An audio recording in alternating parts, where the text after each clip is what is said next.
Ipunin po natin lahat, tapos i-deliver po natin sa Malacanang para po may mainom siya. In response sa naunang sinabi ng Pangulo, to reuse flood water for agricultural purposes. Unang-una po, kinutya niya ang suggestion na ito ng Pangulo na ipunin ang tubig ulan. Marahil ay hindi po niya batid ang batas na ito.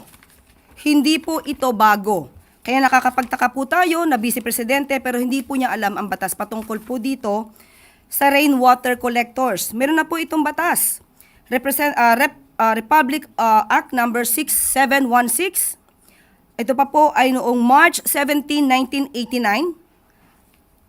An act providing for the construction of water wells, rainwater collectors, development of springs and rehabilitation of existing water wells in all barangays in the Philippines. So nakakapagtaka po talaga na wala po yatang kaalam-alam ang Vice Presidente patungkol po sa rainwater collection system. At ang pinapalabas lamang niya ay pag-iipon ng tubig sa timba. At meron pa po tayo na balita patungkol po sa pag-iipon ng tubig. DPWH installs rainwater collector systems in Nueva Vizcaya schools. This is March 11, 2025.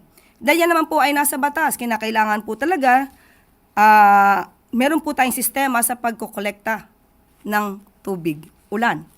At meron din po noon, ito po as of Feb 2024, meron pong sinusulong itong si Surigao del Norte Representative Robert Ace Barbers noon tungkol sa pag-compel, sa pagiging mandatory ng installation of rain collection systems.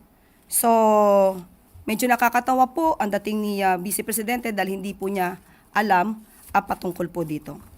Unang-una po ay hindi naman po talaga malalaman marahil ni Vice Presidente kung ano po ang pag-prepare ng administrasyon patungkol po dito sa Bagyong Krising dahil wala po siya sa bansa at nagbabakasyon siya sa The Hague.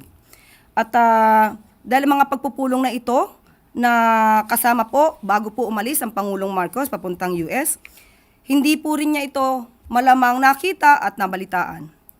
At muli, wala po ang kanyang presensya sa Pilipinas para husgahan kung ano man ang naging trabaho ng Pangulo at ng administrasyon at ng mga concerned agencies patungkol po dito sa Bagyong Krising.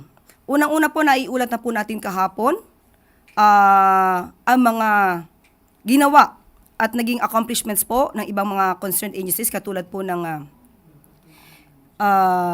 DSWD, DOTR, at pati po yung Philippine Coast Guard ay nagbigay na rin po ng libreng sakay. Maliban po sa DOTR na nagbigay din po ng libreng sakay sa MRT, LRT, at yun po ay direktiba ng Pangulong Marcos Jr. At kasama rin po dyan yung paghahanda mismo po para po sa food packs na ibibigay natin sa ating mga kababayan na naapektuhan ng Bagyong Krising.